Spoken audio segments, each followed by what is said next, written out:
Asalaamu calaykum waraxmatullaahi wabarakaatuh. Saaxiibayaal kusoo dhawaada mawduuceena maanta. Haddii aad ku cusub tahay kanaalka, fadlan subscribe noo saar, kuna soo biir, kana mid noqo asxaabta ku xidhan janaalka hoyga bulshada. Allah ummadda muslimiinta waa ummadda qase, Allah ha u gargaaro.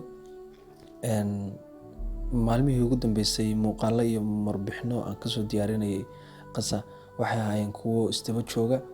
Kana waa barnaamijkeygii labaad ee aan qasa dowladda ku saarayo. Allah ha u gargaaro.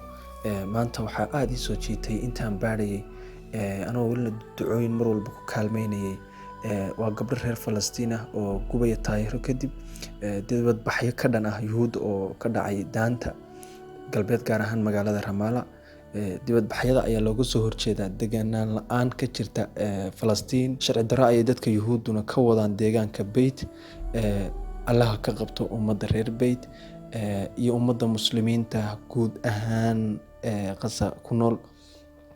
Iyadoo tobanaan reer Falastiin ah dileen Yuhuuddu ayaa haddana dhiigu aad u qulqulaya. Muuqaalo hore aan idinku soo daayay iyo warbixino dhowr iyo 20 gantaal oo ay ku dhufteen qasa Falastiin ayaan sawiradooda idin soo tusay.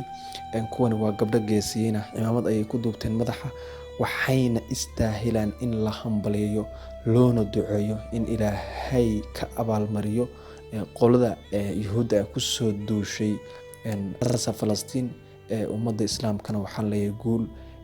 Guud ahaan ummadda muslimiinta oo dhan aan u ducayno qasa dadka ku nool ee muslimiinta ah.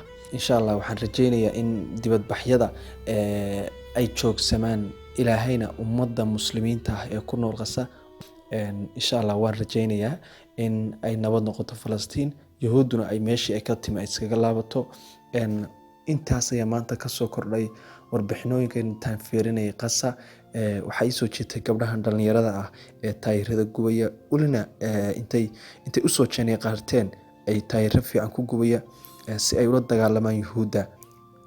Aan u ducayno walaalaheena Falastiin in Allah iswiid dhibka ka qaado. Intii xalay la xasuuqay Allah ha u naxariisto, way shahiideen. Nabiga sallallahu calayhi wasallam wuxuu yiri, qof aan ka xanuunsan dhibaatada muslimiinta oo aysan dhibin iga mid ma aha. walaal aan u ducayno walaalaheena reer Falastiin. Waad ku mahadsantahay daawashada muuqaalkan. Haddii aad sii share garan kartana sii share gare, una ducee walaalaheena qasa Falastiin. Waad mahadsantahay saaxiib.